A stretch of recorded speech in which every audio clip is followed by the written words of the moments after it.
आज की कहानी है सासू माँ। चलिए आपको सासू माँ मंडली से मिलवाती हूँ। दोस्तों, कहानी शुरू करने से पहले अगर हमारे चैनल को सब्सक्राइब नहीं किया हो तो कर लीजिए ताकि आपके पास पहुँचे हर रोज नया वीडियो। अरे वाह, आज तो मेरी पसंद का गाजर का हलवा बनाए, पूरा घर खुशबू से महक रहा है। नीरा देवी ने खुश होते हुए अपनी ननद को कहा, नीना हाँ भाभी, इतने दिनों बाद आई, आप सोचा आज आपकी पसंद का हलवा ही बनाओ। विनिया के घर तो सब मार्केट से आता होगा, घर की अपनी पसंद की मिठाई खाने के तो आप तरस जाती होगी। नीरा देवी, नहीं ऐसा नहीं है, अभी कुछ दिन पहले तो बनाया था मैंने, सबको बहुत पसंद आया था। नीना एकदम से क्यों, काजल के रहते आपने क्यों बनाया? नीना की सड़ी हुई दिहाड़ियां देखते हुए नीरा देवी बोली, नहीं नहीं ऐसा नहीं है, जैसा आप सोच रही वो तो विनय को मेरे हाथ का पसंद है ना, इसलिए मैंने बनाया था। एक बात बताइए भाभी, आप वहाँ खुश तो हैं? काजल आपको मान सम्मान देती है या नहीं? ऐसा तो नहीं, सारा काम ही करती और वो महारानी सारा दिन आराम फरमाती। नीना नॉन स्टॉप प्रश्न पर प्रश्न करे जा रही थी। नीरा देवी को तो बोलने का मौका भी नहीं दे रही थी।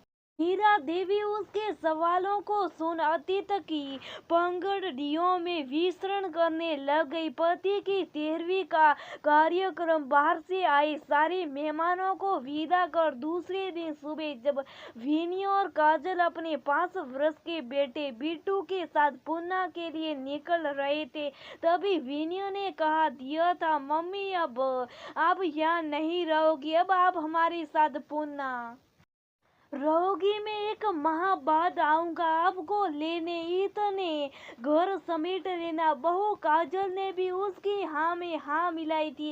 विनी और काजल के जाने के बाद गांव में ही रहने वाले वहाँ ठहरे रिश्तेदार दोनों नंदने और जेठानी तरह तरह की बातें करने लगे थे। जेठानी ने कहा था, नीरा इनकी बातों में मत आना, विनी और बहू की नजर इस मकान पर है, जो भी फैसला लो सोच समझ कर लेना। नीना दीदी ने कहा था, ध्यान रखना भाभी, विनय कहीं यहाँ का मकान बिकवा कर उसने पैसे अपने पास ना रख ले। नीरा ने सबको चुप करवाते हुए कहा था, आप लोग कैसी कैसी बातें कर रहे, विनय क्यों ऐसा करेगा? करना तो दूर, वो ऐसा सोचेगा भी क्यों? मेरा जो कुछ है सब कुछ उसी का तो है। आप लोगों ने तो उसे बच्चे से बड़ा होते देखा है, उसका स्वभाव नहीं पता कि आप सबको। जेठानी ने कहा था, नीरा तुम बुरा मत मानो, आजकल अपने बच्चों पर भी विश्वास करने का जमाना नहीं है। हमारा विनी अच्छा, पर काजल को तो हम इतना नहीं जानते ना, मौके मौके पर ही उसे मिलना होता है, उसके दिल में क्या है किसको पता।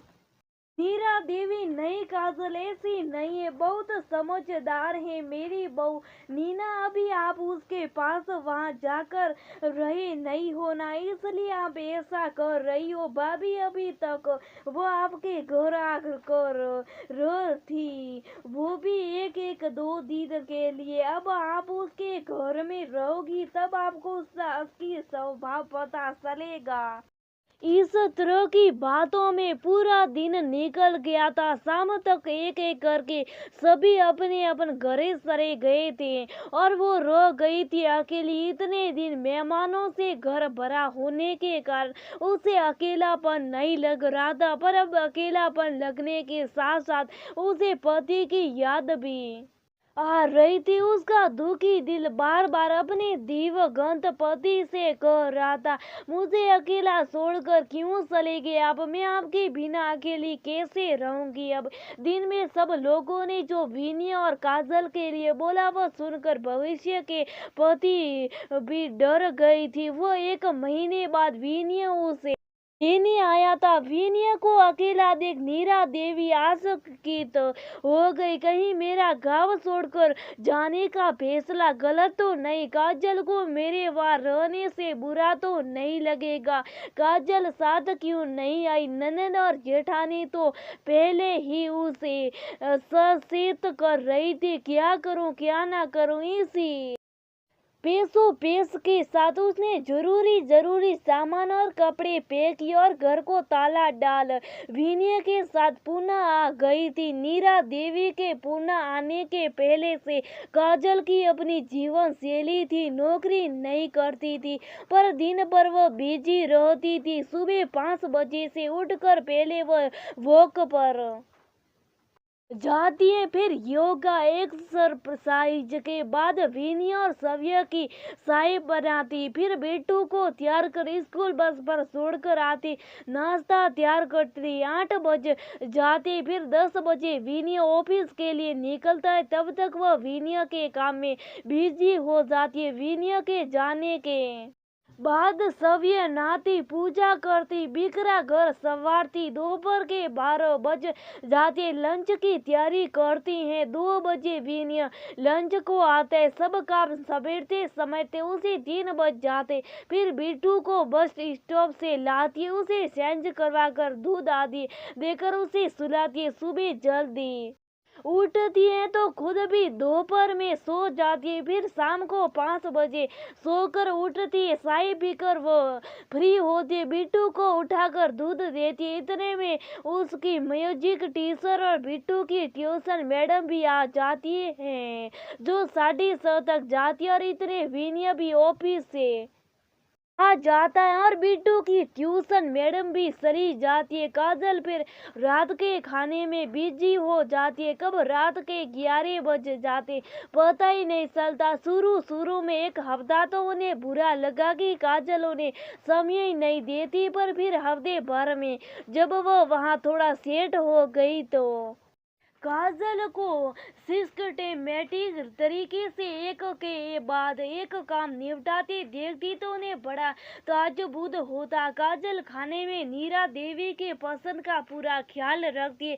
खाने की तैयारी शुरू करने के पहले पूछती है, मम्मी जी आज क्या खाएगी या आज क्या बनाओ। साथ ही उन्हें किसी चीज की कोई तकलीफ न हो। व्यस्तता के बीच भी इस बात का पूरा ख्याल रखती।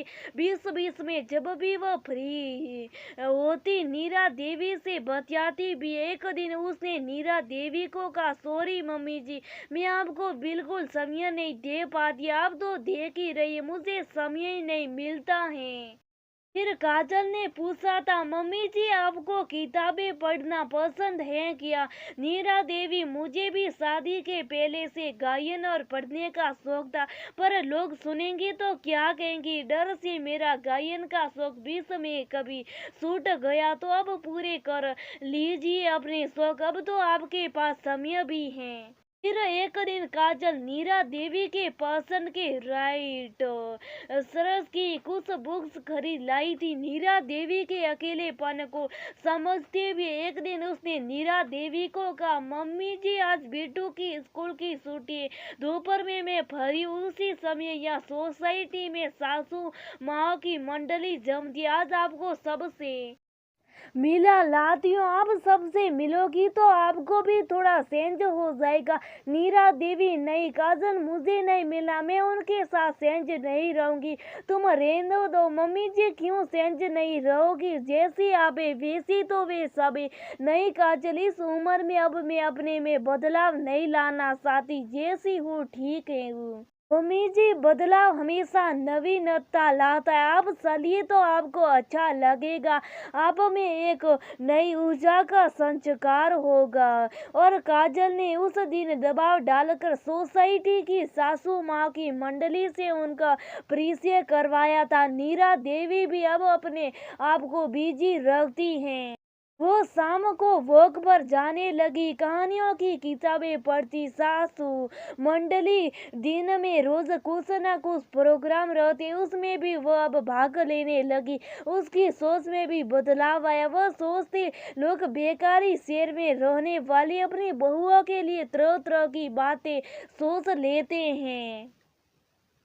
काजल के प्रति नंदन और जेठानी ने जो शहर नीरा देवी के मन भरा था, वह उसके मन से अब खत्म हो गया था। काजल के अच्छे व्यवहार और उसके प्रति अपनी बुरी सोच को याद कर नीवा देवी के आंखें भर आई। उनकी तंद्रा अब तब टूटी जब नंदन ने उन्हें झकझोरा, भाभी आप रो क्यों रही हो? आपकी आंखों में आंसू देखकर सब समझ आ गई कि आपका वहाँ मन नहीं लगता। घर की सफाई तो आपने करवाई ली, अब आप आई तो हो यहीं रोना। कल मैं विनय को फोन करके बोल देती हूँ। नीरा देवी ने अपनी आंखें साफ करते हुए कहा, नहीं दीदी, ये तो खुशी के आंसू है। काजल के प्रति आपकी जो धारणा है वो बिल्कुल गलत है। काजल तो अपने परिवार के प्रति संपृक्त बहुत सुलझी हुई बहू है। परिवार और रिश्तों की अहमियत समझती है वह, और उन्हें विनय और काजल की जीवन शैली के बारे में बताते हुए कहा, दीदी हम भी कभी बहू थे, लेकिन हमारी और आज की बहुओं की जीवन शैली में जमीन आसमान का अंतर है।